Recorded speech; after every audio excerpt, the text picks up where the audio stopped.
Sten Røjberg, mange tak til dig, fordi vi må komme her hos Nybolig Erhverv og snakke lidt med dig om dine musikvaner. Den måde, du har levet med musikken på, og lige fra hvordan du var lille og boede hjemme hos mor og far, og så op til i dag. Hvordan er du præget af musikken? Ja. Og vi starter selvfølgelig ud et helt bestemt sted i dit barndomshjem. Så lad os køre en 45 år tilbage eller et eller andet. Ja. Og så høre lidt om, hvad var det, din mor og far lyttede til, og hvordan tror du, det har præget dig? Ja. Jamen, jeg voksede op i Østbyen, først i Himmerlandsgade, senere i Bornholmsgade. Og jeg har været præget af, at min far altid har været i sangkor, og der har altid været rigtig meget musik i vores hjem. Så det, jeg har oplevet, det er blandet, men meget dansk musik. Og også min far har sunget i kor, også meget operet, og så egentlig en meget bred musiksmag.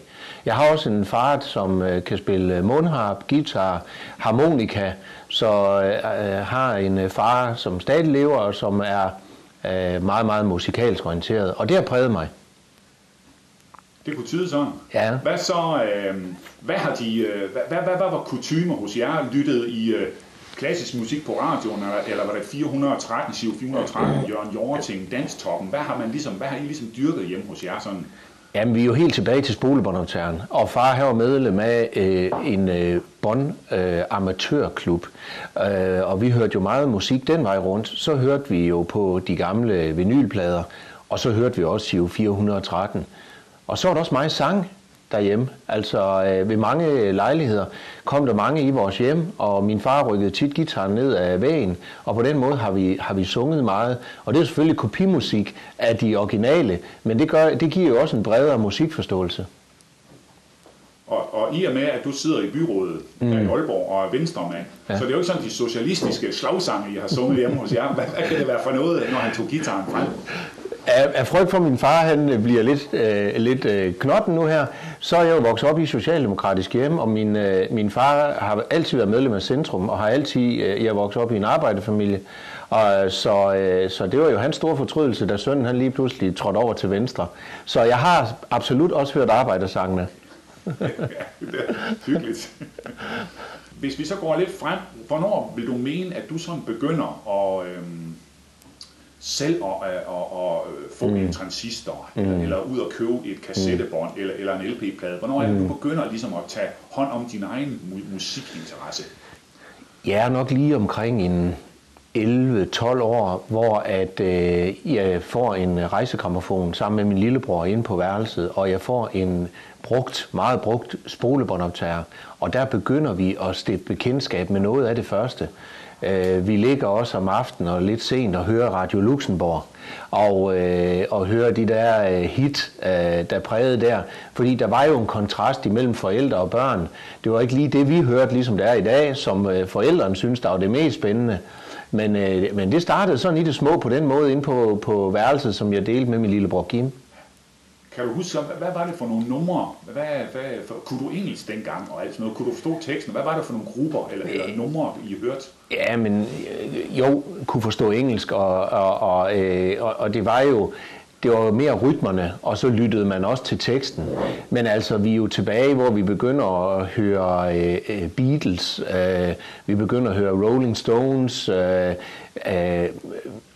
og senere igen kommer der jo lidt mere moderne grupper, og disco-tiden kommer.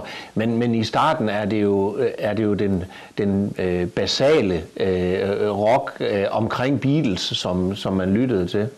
Ja. Hvis vi skal placere i Aalborg, sådan, hvor begynder du at købe ind? Fordi dengang kunne man jo ikke købe på nettet, og alle mulige mystiske, underlige steder, som ikke eksisterer. Altså, hvor købte du ind henne? Ja, hvis vi starter først, altså man blev jo inspireret, fordi jeg gik for eksempel i en ungdomsklub, der hed MUK, som var inde i Midtbyen. Så gik jeg over på DOI, Leg og Virke, der var der jo en gang mellem sådan nogle diskoteksværk derovre, og der hørte man jo nogle ting. Og når man så blev inspireret og havde penge, fordi det var jo også det, der var problemet, man skulle gå med aviser for at kunne tjene til at købe en grammofonplade. Jamen, så var det inde ved Griby, for eksempel, hvis du kan huske den. Det var en gammel pladeforretning, som lå på hjørnet af Algade. Og det var fordi min far handlede derinde, og så handlede jeg også lidt derinde. Og så var der Fona, som man gik ned i. Der var slet ikke noget, der hed nettet eller noget som helst. Så det var jo ind og lytte med ørebøfferne på, og så på baggrund af det sige, jamen så vil jeg godt købe den her plade. Så. Kan du så huske den allerførste musikstykke, du købte? Altså, hvad Jeg kan huske noget af det allerførste, og det er egentlig fordi min far var elektriker og kom i nogle forskellige steder, hvor de spillede jukeboxmusik. Og så havde han en aftale, når pladerne de var helt udrangeret eller meget slidte, så fik han lov at købe dem for en symbolskilling. Så de første af mine plader, de kom egentlig på den vej rundt, og det var Kings, og det var Stones, og Beatles, Cliff Richard, det var sådan nogle ting. Så det var lidt blandet, det var hvad han kunne skaffe, for vi havde ikke råd til at købe ret mange nye plader. Jeg kan ikke huske, hvad pladerne kostede dengang. Altså, men det er min opfattelse, at de var rigtig dyre i forhold til den disponible indkomst. Sikkert. Ja. Jeg tror, du har ret i. Ja. Fordi det var sådan noget med LP-plader, sådan, da jeg begyndte, jeg synes, var det noget med 49 eller 54 kroner. Eller det var sgu mange penge. Ja, hvis vi fremtidsregner dem i dag, så er det rigtig mange penge. Ja. Det er jeg helt enig i. Hvordan sådan, så begynder du selvfølgelig at komme i realen, eller hvad man nu kalder det dengang, og bliver også inspireret af. Hvordan har du oplevet sådan dit gryende ungdomsliv omkring klassekammerater, musik, påvirkning, mobning, hvis man havde en forkert gruppe, man var interesseret i, eller hvordan husker du det? Jamen, allerførst, hvis jeg kommer lige fra barnestadiet, så skete der det, at jeg var meget musikinteresseret. Jeg kunne godt lide at lytte til musik, kunne godt lide at synge. Og så siger min far, at den dreng, han skal altså også lære at spille guitar. Så jeg blev taget med ned ved Vesterbro i Anker Møllers musikforretning. Der var Bjørn Tidemand underviser, og der lærte jeg at spille lidt guitar. Det er desværre ikke hængt ved. Men så fik man lidt musikforståelse den. Så bliver man lidt ældre og kommer ind i den her teenage-tid. Og der vil jeg sige, at mange af de ting, man lyttede til, det kom jo igennem de der ungdomsfester, som var på ungdomsklubberne. Altså det var jo helt stort en fredag om måneden at skulle over til DOI Lejr Virke eller ind i MUK til diskotek, eller når man blev så gammel, man var måske en 15-16 år, så lykkedes det en at snige sig ind på Indklub, som lå lige op af Tivolis indgang, og så høre musikken der, ikke? Og komme ud og danse med nogle piger og stå der og spille smart. Det var rigtig fint. Ja. Indklub, det var også en legendarisk. Absolut. Vi taler slet ikke gaden på det her tidspunkt. Vi taler de der små ting, som var rundt omkring, hvor man jo kunne komme ind, selvom det måske var 18 år, der var alderskriteriet. Så ja. Jeg kom sjældent ind til Midtbyen, synes jeg. Det var mere biograferen, jeg frekventerede. Men hvad har der også været det der med i gamle helt tilbage hed det jo Mælkepoppen, men var der også diskotek der, eller hvad? Der i Danmarksgade, eller?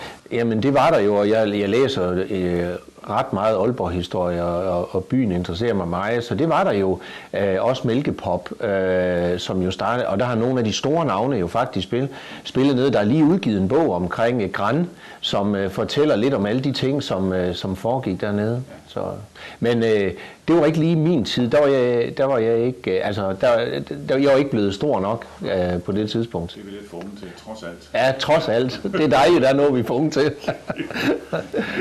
Så noget som det at være begejstret for, altså have idoler, være fan af et eller andet. Var der nogen på det tidspunkt der, lå der inspirere af at være fan af, måske have skrabbøger eller plakater op eller sådan noget? Ja, altså der var jo sådan nogen som Sweet, der var Gary Glitter, der var Alice Cooper.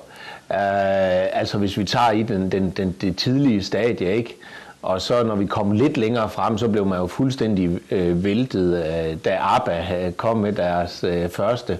Og så kommer selve diskotiden med Casey and the Sunshine Band, Hot Chocolate og alle de der. Men ja, der var også sådan en, der kunne vælte enhver pigehjerte, Donny Osmond fra The Osmond Brothers. Ja, så jo, der var også plakater på værelset af de her grupper og de her idoler der. Så det var sådan en eller anden form for, om ikke rollemodel, så nogen man i hvert fald så op til, fordi de havde gjort noget specielt. Ja. Vi levede jo også i en periode, hvor informationerne var egentlig begrænset. Vi levede med en TV1. Vi havde slet ikke de informationsmedier, vi havde i dag, så de var nok meget mere hyped, end de er i dag, hvor det er sådan en massemarked, vi har. Hvad gjorde du så for informationer? Hvordan fik du informationer dengang om de bands der og de stjerner? Altså? Ja, det var en meget kammeratlig udveksling, og det var muligheden for, at en havde en plade, man kunne få lov at optage. Og så radioen, som jo havde nogle musikprogrammer. Og der må jeg sige, at Radio Luxembourg havde jo sin højglansperiode.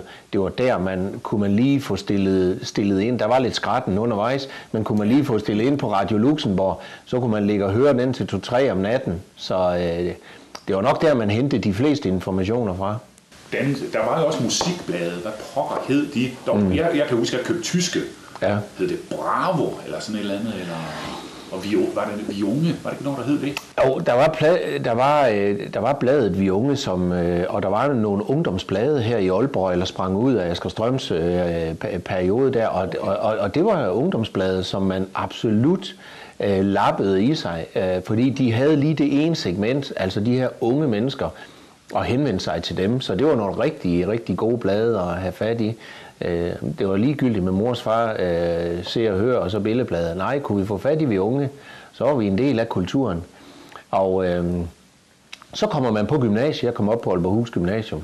Og der var jo også meget bred musiksmag, fordi folk var jo meget forskellige.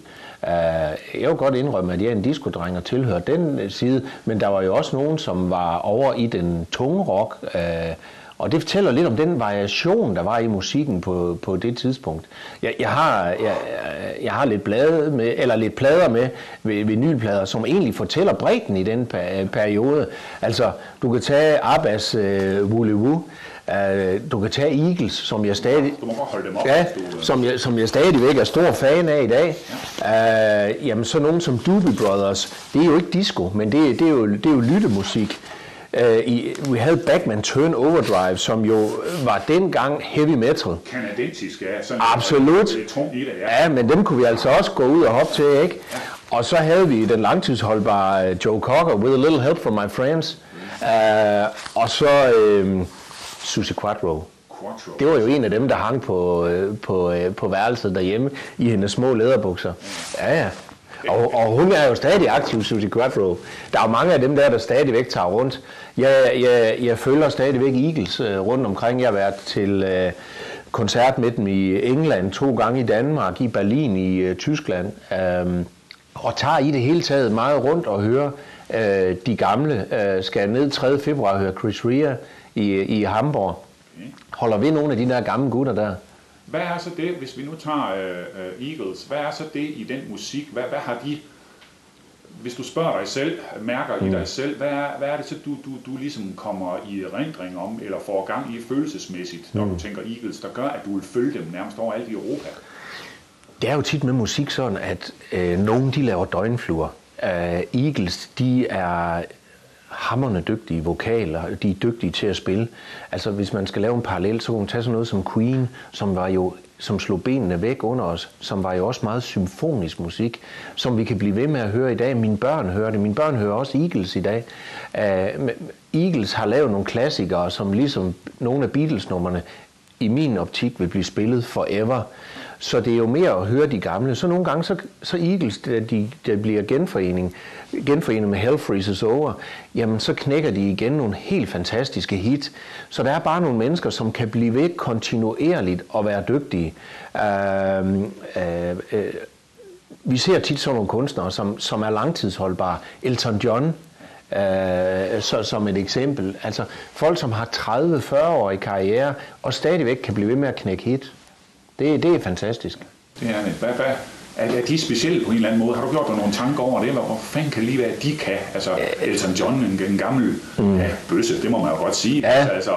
Så skulle han have nyt hår, og så var han syg, og han var ved at begå selvmord og alt muligt. Hvordan kan han være så stor en stjerne? Han kommer til Queen Elizabeths fester og alt muligt. Mange af dem, man ser, du kan også tage Freddie Mercury fra Queen.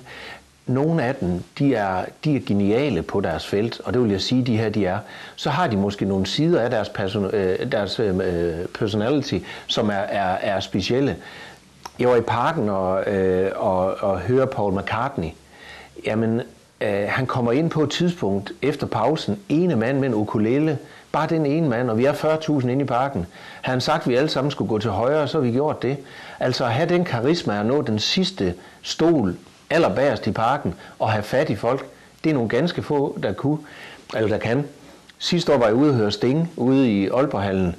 Han greb bare Aalborghallen. Han havde magten og kan levere, altså er så kvalitetsbevidst, er så dygtig en musiker, at vi andre, vi bare overlader 2 timer til hans varetægt. Der er nogen, der har den evne.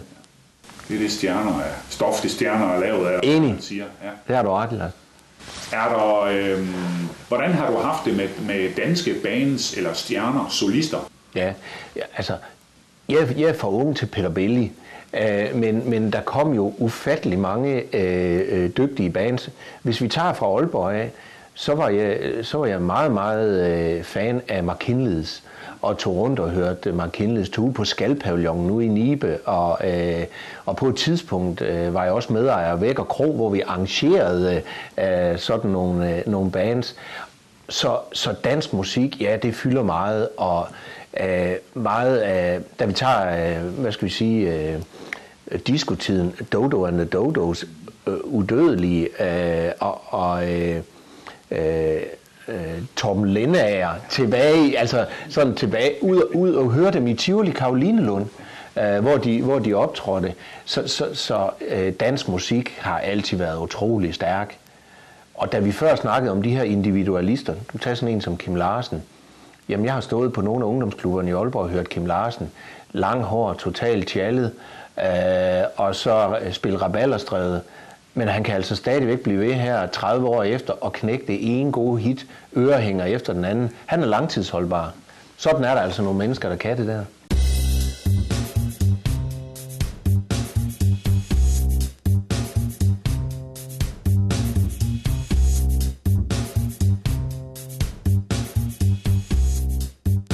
Hvad tror du, det er i dig eller din omgangskreds, eller hvad det nu kan være, som gør, at du så ikke er til hård rock for eksempel, altså at du ikke ryger på, for du nævner ikke ligesom Black Sabbath, Led Zeppelin, Deep Purple eller sådan noget.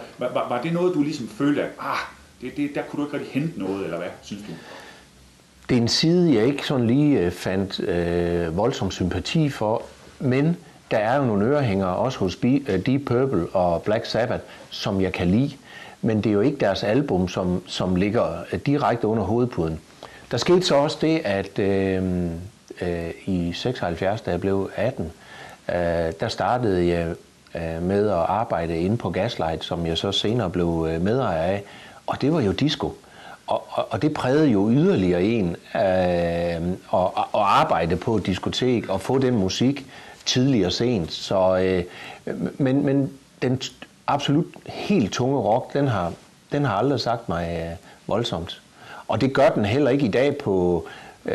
Jeg kan godt høre nogle par enkelte numre AC/DC, altså når jeg kører spinning eller er ude at køre på en racercykel, så kan jeg godt sætte Thunderstruck på og så blive helt høj af det.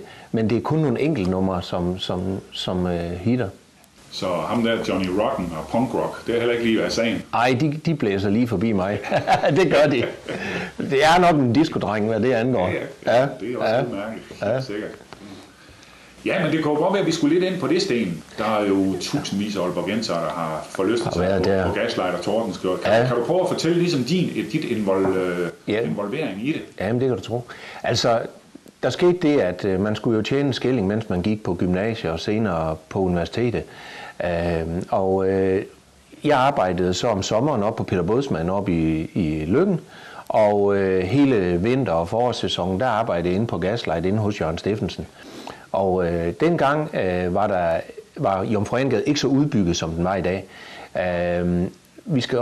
Vi er også i en tid, hvor at folk de gik i byen stort set alle ugens dage.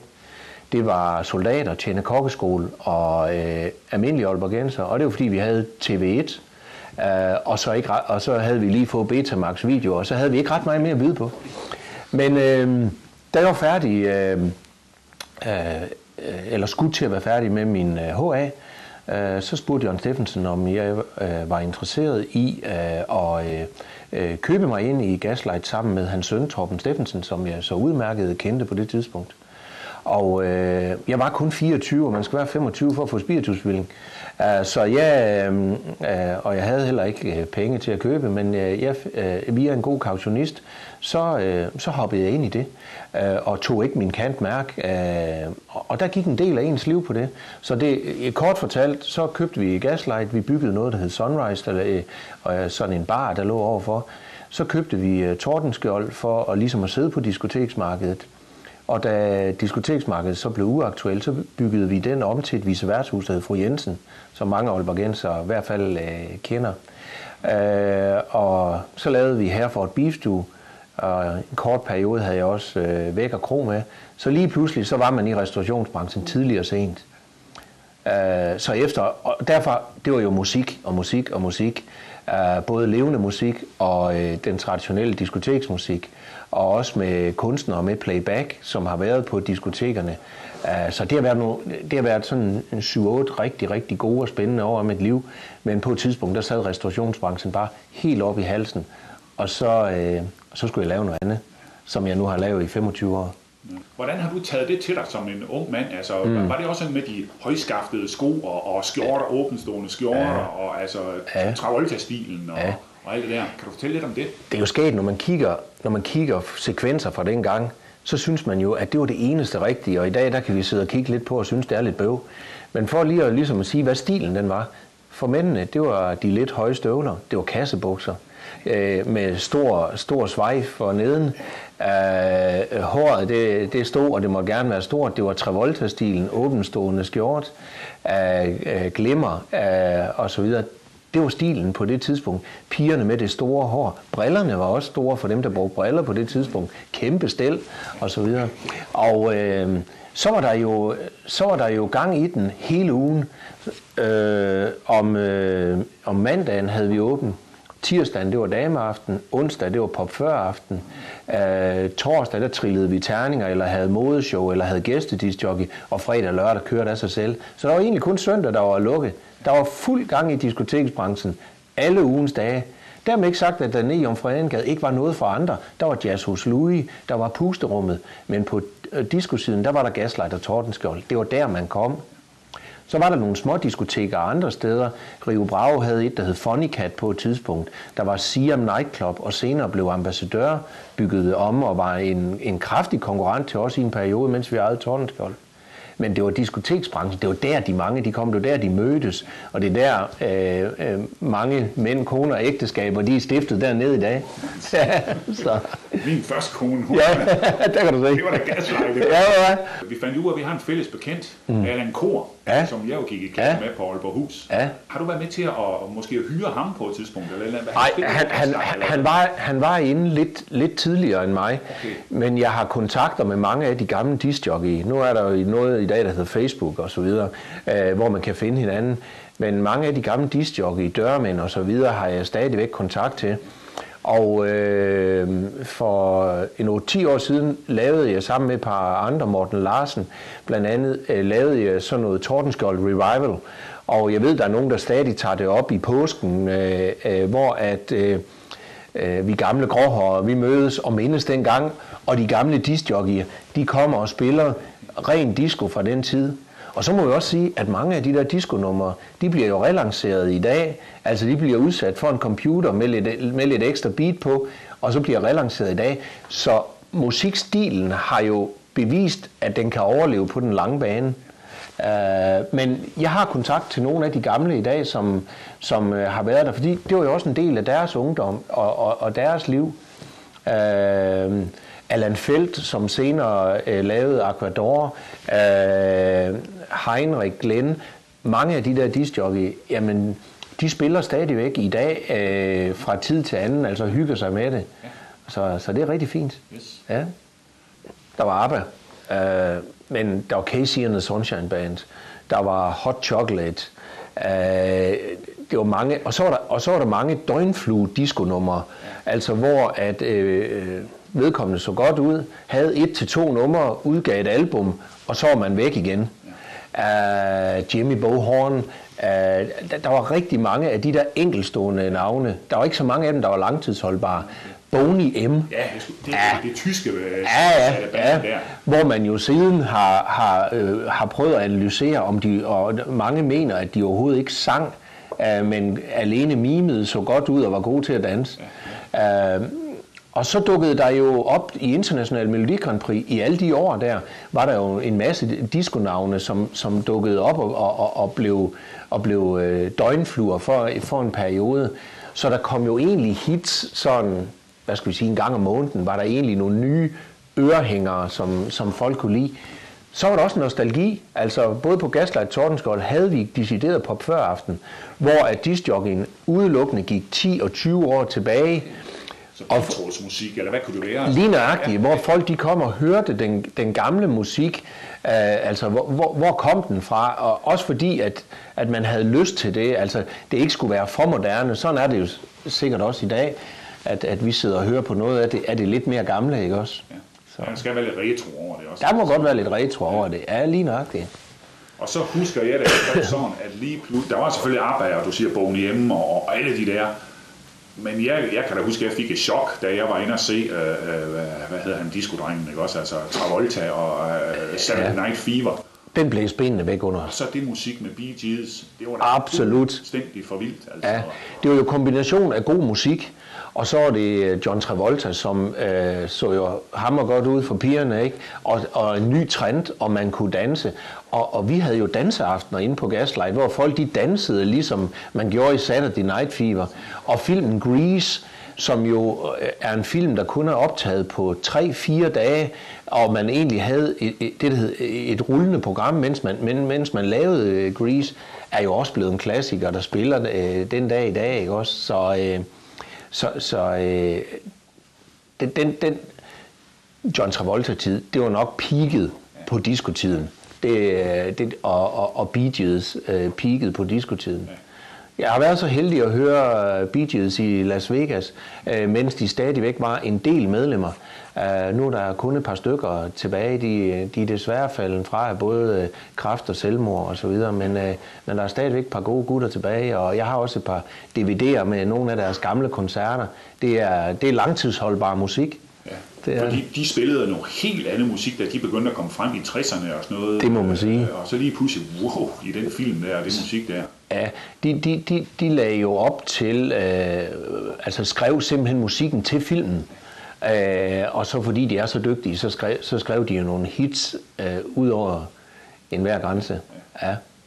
Du kan huske, at du simpelthen kan se dit liv rulle forbi, eller hvordan vil du mene, at du sådan følelsesmæssigt og menneskeligt har musikken i dig?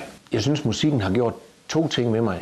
Et, det er, at jeg kan finde nogle historiske begivenheder og linke til musikken. Det kan godt være, det er musikken, der minder min hjerne om, hvad der lige skete på det pågældende tidspunkt, så man kan bruge den sådan som en historiebog. Hvad kunne det være for noget, for eksempel? Jamen, det kan være nogle bestemte hit. Altså, hvis man har kysset den første pige, så kan man kan huske, hvad det var for en sang, de spillede sidst inde på Gaslight Street, og gå hjem til. Så der er sådan nogle ting, som man synes, der linkes op til de ting. Musik gør mig glad. Jeg bliver nogle gange lidt punket for det. Altså, jeg hører musik om morgenen i bilen. Jeg har en afspiller til min iPod og min iPhone inde på kontoret. Og hvis jeg skal sidde stille og skrive en eller anden opgave, så sidder jeg og hører lidt musik. Jeg hører musik i bilen. Jeg elsker at komme til koncerter. Jeg tager tit på skråen, når der er noget der, eller hvor der ellers rører sig. Så musik er en væsentlig del af mit liv. Det gør mig glad. Det kan også gøre mig ked af det. Altså jeg kan godt til en begravelse, det behøver sikkert at være et familiemedlem, men måske en eller anden forretningsrelation, så kan jeg sidde og tudbrøle lige så snart musikken bliver sat på. Her, jeg var til en begravelse sidste år, hvor de spiller Lis Sørensen Stille før storm. Jamen jeg tudbrølede, fordi musikken gør et eller andet ved en mentalt og præger en.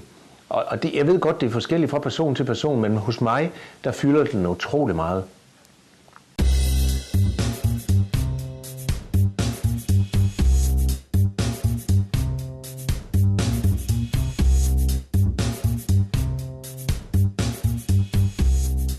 Hvis vi så skal lidt tvinge dig, sige til dig, nu skal du nævne fem hits, du tager med dig i graven. Eller 5 grupper, eller du ved, 5 numre, eller hvad det nu skal være. Ja.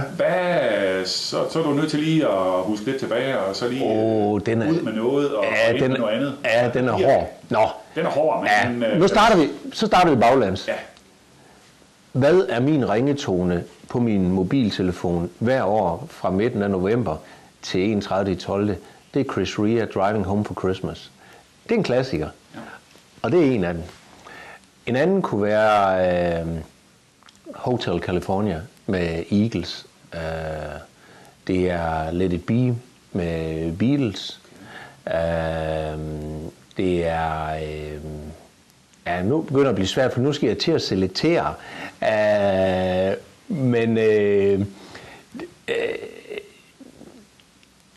Joe Cocker, With a Little Help from My Friends, eller nummeret fra Officers and Gentlemen, Up Where We Belong med Jennifer Warren, er en klassiker. Der bliver sgu fyldt ned i kisten, fordi jeg kan ikke tage 5 med. Så den går sgu ikke, Lars. Vi skal have en tilbygning. Du må gerne nævne for ekstra, det er helt sikkert. Ja, men på albumsiden Queen slog benene væk under mig. Det var sådan helt nyt, den her symfoniske musik, den der operatilgang, og drive den ind i rocken.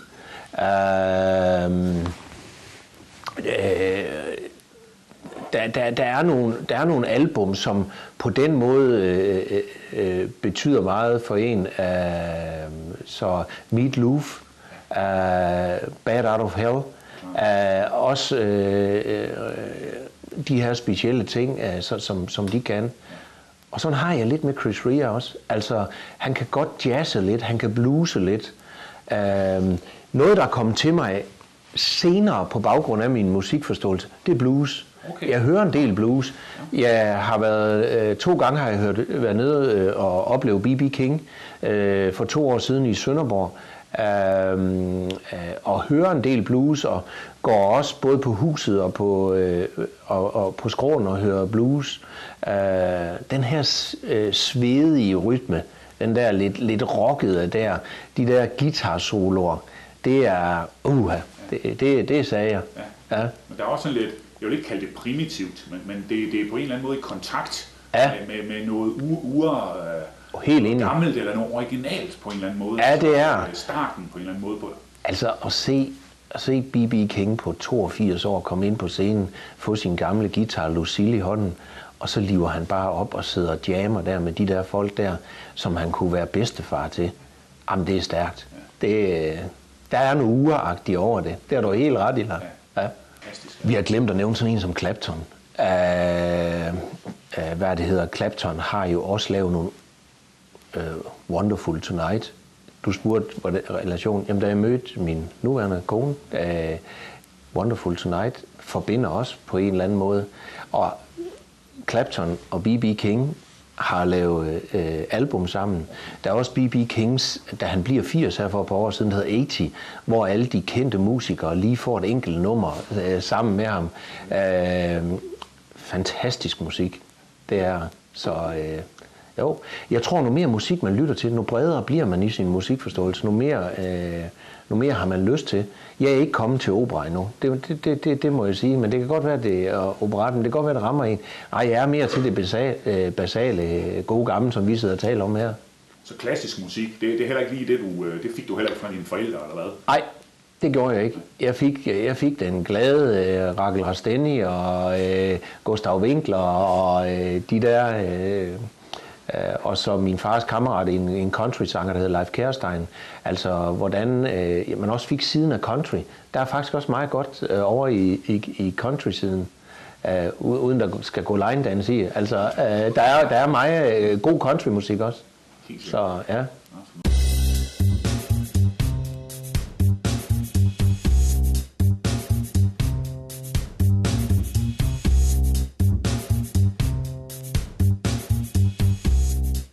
Hvordan oplever du musikmiljøet i dag, så nogle de sidste 5-10 år her i Aalborg? Kan du beskrive det lidt? Jamen det kan jeg godt. Altså, jeg synes, hvis jeg skal henvise til gamle dage, der var der knap så mange steder, man kunne gå og man kunne være. Jeg synes, musikmiljøet er blevet enormt bredt. Altså, vi kan have helt ude på den ene front, kan vi have Tusindfryd, vi kan have Studenterhuset, vi kan have Skroen 1 og 2, som jo har et enormt bredt musikprogram. Og du kan gå ind og høre house, du kan gå på forskellige caféer, Vesterå, der har sin stil, nogle af de steder nede i gaden, der har deres stil. Nu har jeg gudskelov 3 drenge, der også er vokset op med musik, og så man følger hele tiden deres musik.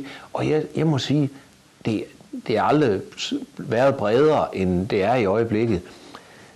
Jeg synes, det er en god idé, der er en vekselvirkning mellem den afspillede musik og så live musik. Og der er der jo mange gode kopiband også, som fra tid til anden gæster byen, plus der også er den rigtige vare. Og så en gang imellem, så kan vi jo knække nogle af de store navne via Trille ude i Gigantium. Og byen er en fantastisk by at opleve musik i, det synes jeg virkelig. Hvis du så skal snakke lidt som et byrådsmedlem, hvor vigtigt er så det for Aalborg? Nu får vi jo et nyt musikhus. Jeg kalder det Operahuset, det er godt, det ikke hedder, men hvorfor er det godt for Aalborg? Byen den rykker i de her år, og vi har universitet, der rykker helt utroligt. Vi tiltrækker en masse unge mennesker, så vi skal have et bredt udbud. Mange af de mennesker, der slår sig ned, ønsker at leve og blive i byen, og gudskelov for det. Nogle af dem bliver lidt ældre, og nogle af dem vil høre symfonisk musik. Hvorfor skal vi have et musikhus? Det er jo kun et begrænset antal, der lytter på det. Men det er en del af kulturpaletten. Det er en del af den bredde, som en storby skal have. Og jeg mener, byen er rykket op i Superligaen i Danmark. Så derfor skal vi have lidt for enhver smag. Og det kan godt være, at nogle af de musikgenrer giver en lille smule underskud, men så giver de så til gengæld indtægter på så mange andre sider. Så vi skal ikke isoleret kigge på den ene, er den rentabel eller ej. Vi er nødt til at have det store udbud. Og hvis der ikke kommer folk til, så løser det sig selv. Men indtil da, der skal vi have den store palet. Final thoughts. Vi er ved at være hen mod... Er der et eller andet, du sådan tænker, hvorfor spurgte han ikke om det, eller det glemte jeg lige at sige? Nej, altså, det jeg synes, at når du ringer og spørger, om man vil være med i sådan, så får man jo rystet posen lidt. Og det er jo egentlig meget sundt, og egentlig følge, hvordan tingene har udviklet sig. Da jeg lige tog de her 5 LP'er, fordi jeg har en del af Gaslight og Tordenskjolds pladesamling på mit loft. Da jeg tog de her plader i går, ikke, og så min hjemmeboende dreng Christian, han siger, han kigger på de der plader, som om det er noget fra en anden planet. Det fortæller lidt om, hvordan, og vi sidder og snakker om, hvordan pick-up den virker. Det fortæller lidt om, hvor hurtig udviklingen den går i dag. Da du og jeg hørte vinylplader, har man gjort det i mange år, og gjort det i mange år. Og så kom revolutionen. I dag sidder vi jo og streamer musik. Altså, det gør jeg også selv. Og siger, det her, det vil jeg lige lytte i aften. Det er fantastisk, så bredt musikvalget er blevet. Men jeg synes så også, der er meget crap, som bare bliver lavet for at blive lavet. Altså, der er jo stadigvæk de dygtige, de bliver der længe. Og det er jo nogle af dem, vi har været inde og berøre i den udsendelse her. Men der er også meget crap imellem, det må man sige. Så, ellers så synes jeg, vi vil være pænt rundt omkring. Helt sikkert. Og når nu credits kører over skærmen, hvad skal det så være, når credits løber ned til slut i det her udsendelse? Ja, men så den, der lige ligger i hjernebakken, når du spørger, det er Wonderful Tonight med Eric Clapton. Det vil jeg gerne høre. Den sender vi på. Tak. Vi siger mange tak. Velbekomme.